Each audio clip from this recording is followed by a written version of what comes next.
here with the monthly market update. We're streaming from home, so our light and quality is going to be a little bit different than usual. I got kind of a cold, and I do Christmas lights. Christmas lights are what I typically do in the off season, and we're recovering from that. And it's going to be a slow month. Next month we're going to do better. Okay. So for now, though, welcome to the monthly market update, where just like every other month, we look at last month's data and we do a deep dive. If you're looking for a short video that's just a couple minutes, check out my YouTube channel. We go on YouTube, Facebook, all that kind of stuff, and we have a very concise version of all of the data and everything that's going on in the market. But this is more for us to hang out, go a little deeper, kind of learn about it together, all that kind of fun stuff. So whether you have questions about general real estate in the market or just anything else involving real estate, rentals, what have you, now is the time, this is the place. And if you do have questions or things you want to learn about, please let me know. It gives me inspiration for future videos. I'm trying to come out with a bunch of really good content for everyone, but it's really hard coming up with ideas. So if anyone has ideas, let me know. I'm open to them. Okay, guys? So without further ado, let's just jump right in. So if we share my screen, we're going to share just this window, and we're going to get this crazy thing going on for a second. So first of all, let's look at short-term rentals. In terms of short-term rentals, the big things we're going to be looking at is how good is the short-term rental market. I love looking at Newbury Park because, as you can see with Newbury Park, it's rated 86. It's typically better than almost everywhere except for maybe, if it's going to work, it's going to freeze on me. Basically better than everywhere except for maybe Oxnard Ventura. Oxnard Ventura is a little bit more competitive. So if we look at Newbury Park, we've got 82, which really solid score. Annual revenue is down 22% year over year, but I wouldn't let that worry you too much, and we'll talk about that in a minute. The occupancy rate is up 3% to a total of 62%. The daily average rate is up 7%, but overall, the annual revenue you can expect is down by about 3%, at least according to this. Um, but here's the thing with short-term rentals, right? Right now, there's 71 online, and well, 74. Depends if we look at 71, 74. But that is a huge increase from July. In July, there was only 20, was only 30, right? I think the bottom was in the 20s, wasn't it? Maybe the bottom's 30. So, we have 80 compared to the 30 that we had. But if we look here, most of those, over half, not quite half. Depends on what numbers, right? If it's 82, it's not quite half, right? But 40 of the rentals are one bedroom. It's not even a whole place to live in, right?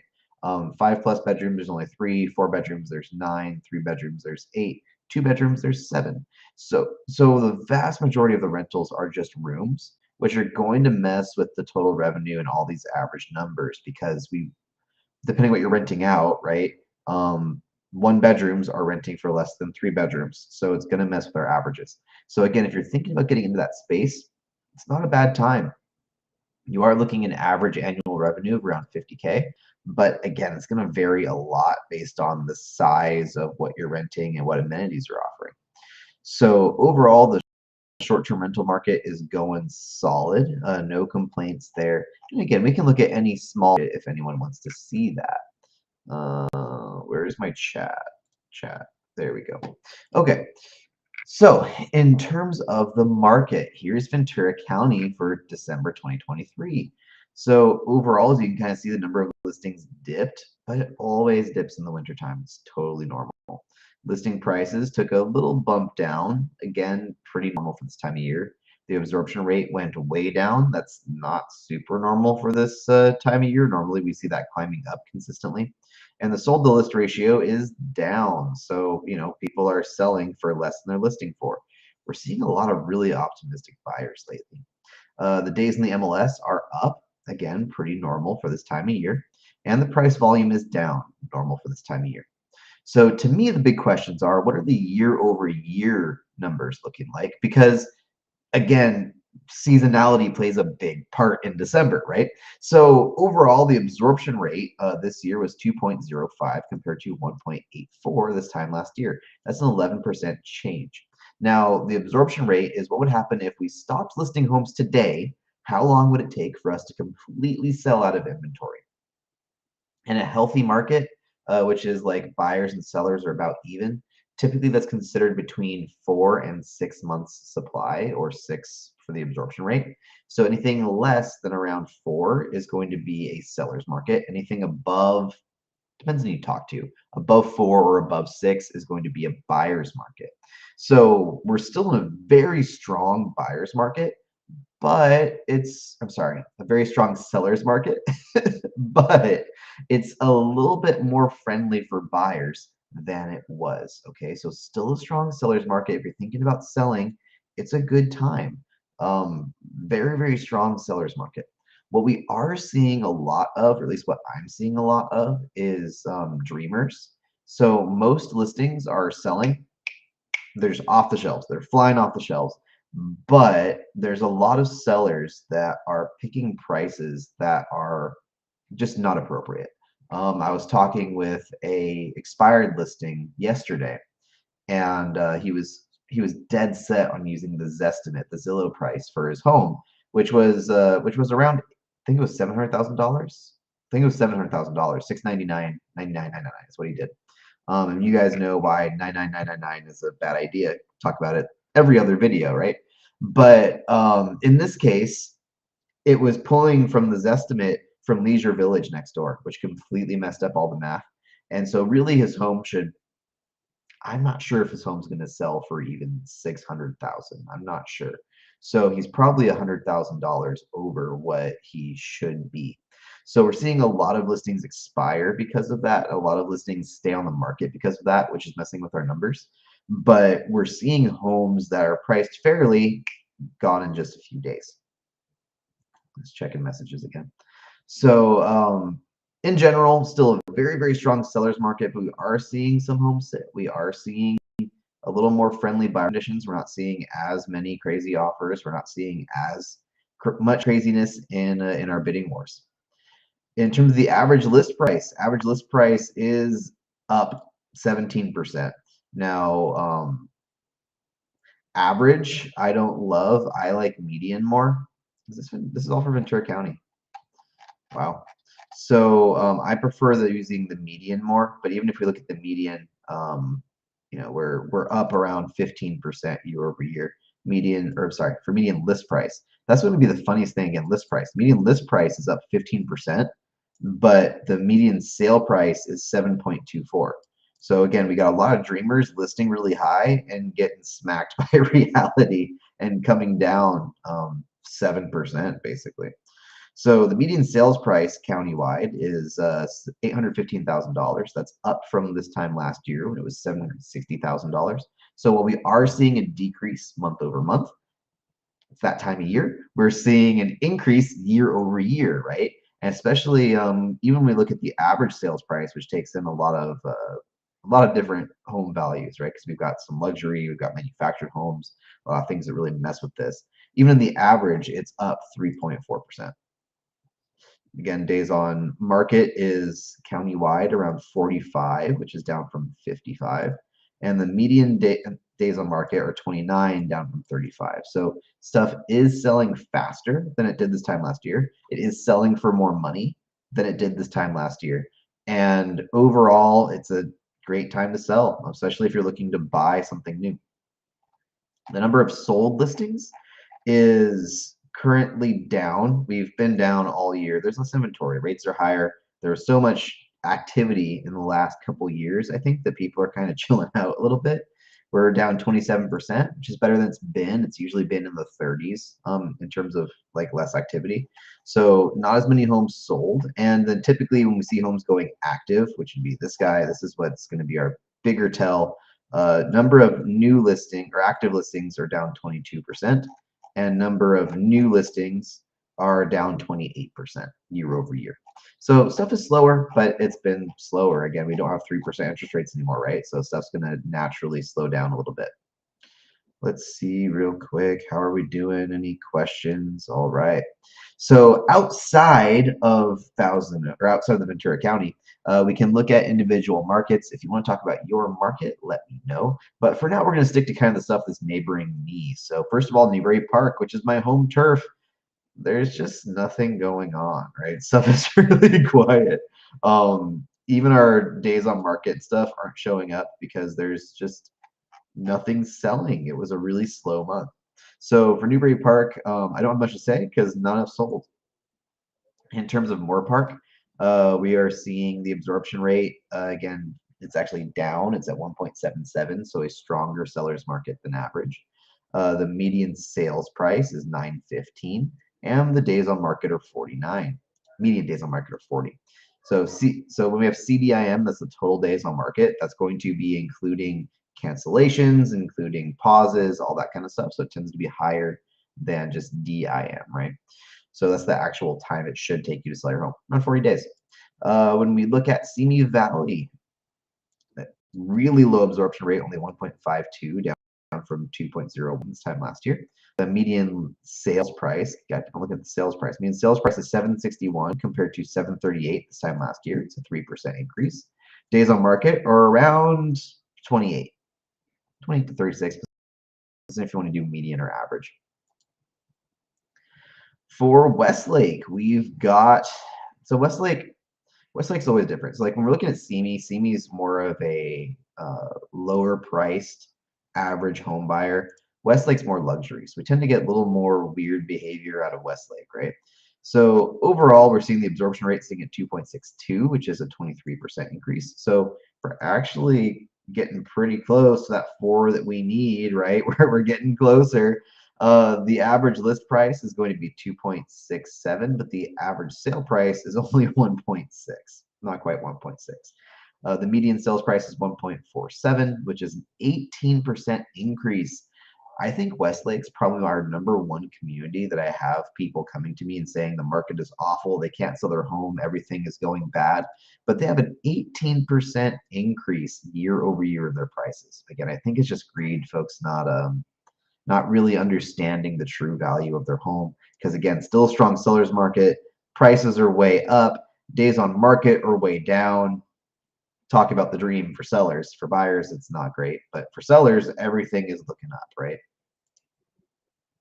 For Thousand Oaks, we've got the same year over year absorption rate.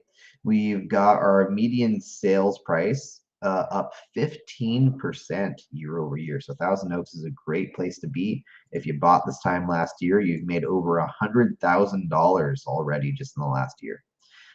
Median days on market's 37. So again, same kind of story. Stuff selling faster, prices are up. And last but certainly not least is Camarillo, where I'm currently a comm agent for. That might cheer in another month or so. But for now, being the Realtor.com agent for Camarillo, we're looking at a slightly better absorption rate of 1.6, but still it's only 1.6. It's a very strong seller's market. The average list price is 1.28, but the median sales price, average sales price is way lower. Median sales price is only 815. That is a 9% increase year over year. So if you bought the median price home last year, you've made, what is that? $75,000, 60, yeah. Did I do that math right? It's made $75,000 in 1 year just by buying a home last year. It's wild, guys. Wild, wild, wild. Good times to buy. Always like that's going to be the toughest thing for buyers right now too, but we'll talk about that in a second. So the days on market, again, stuff is selling faster than ever before. So if you have any questions, comments, concerns, we do have 2 viewers. So, what does this mean? Let's shrink this down again. So what does this mean? Is it a good time to buy? Is it a good time to sell? Well, as we're looking at this, as a seller, stuff is selling faster for more money. You're going to have an easier time buying. So as a seller, I think it's a great time. Are we at the top of the market? No, but if you're again, it depends what you're doing. If you're going to upgrade a home, now's a great time because buying isn't as hard as it's been. Prices are up. Might be a good time. Your down payment's going to be pretty big, right? If you are selling and just cashing out, the market's looking up. I mean, you don't have to be in a rush to just sell, right? You can take some time. If we're talking about buying, yeah, everything's up, but it's a more friendly buyer's market than it's been. And in general, If you waited since last year and you just didn't want to for a whole year, you might have given away a lot of money, right? I mean, prices are way up year over year. So, no matter what you're thinking about doing, it seems like now's a solid time. The market is stable, nothing is changing too much. And the longer you wait, the more prices seem to be going up and the more things are becoming buyer friendly. So, again, if you're thinking about buying, I think it's the time. If you're thinking about selling, it's a great time. If you're thinking about downsizing, it's a great time. And I get a little bit of criticism too when people are like, what makes it a bad time? To me, what makes it a bad time is if interest rates are going up, or if interest rates are going down, dramatically changing a bunch, then it may be a good or bad time, right? Because you might be getting an interest rate that you need to refinance right away.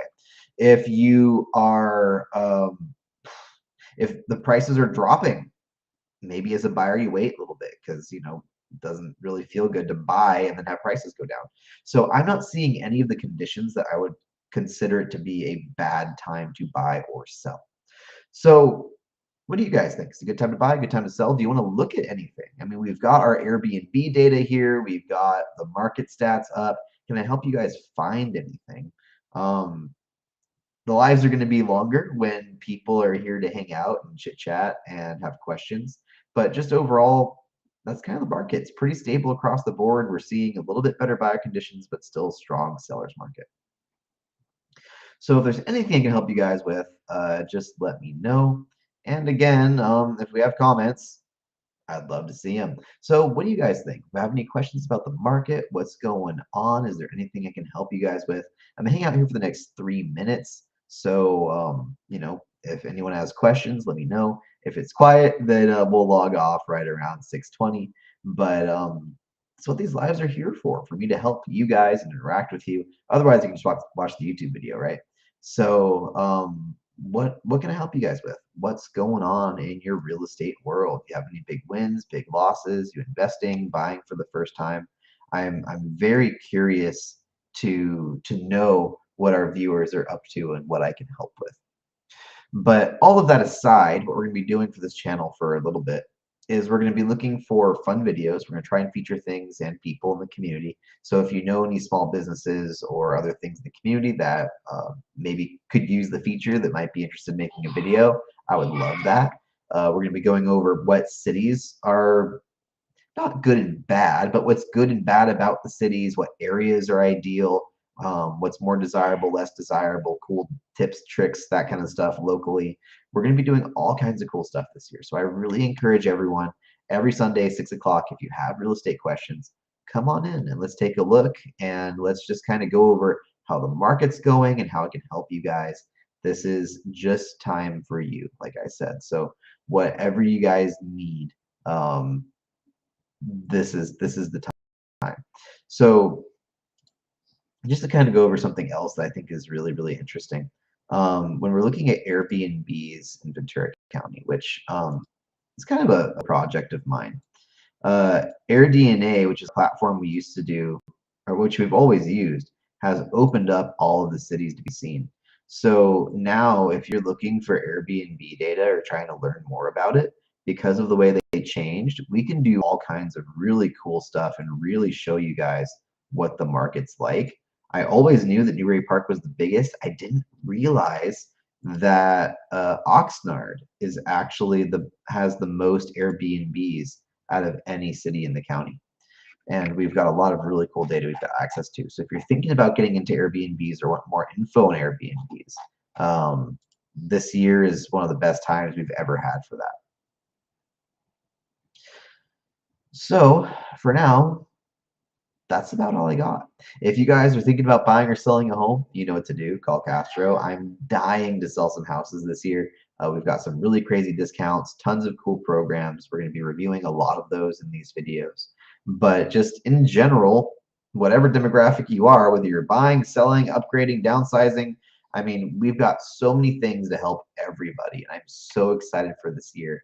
And I'm excited to really get into all the cool new changes and all the cool new things we can do for everyone. So that's all for now, guys. If you need anything else in the whole wide world you need to do, call Castro, and I will catch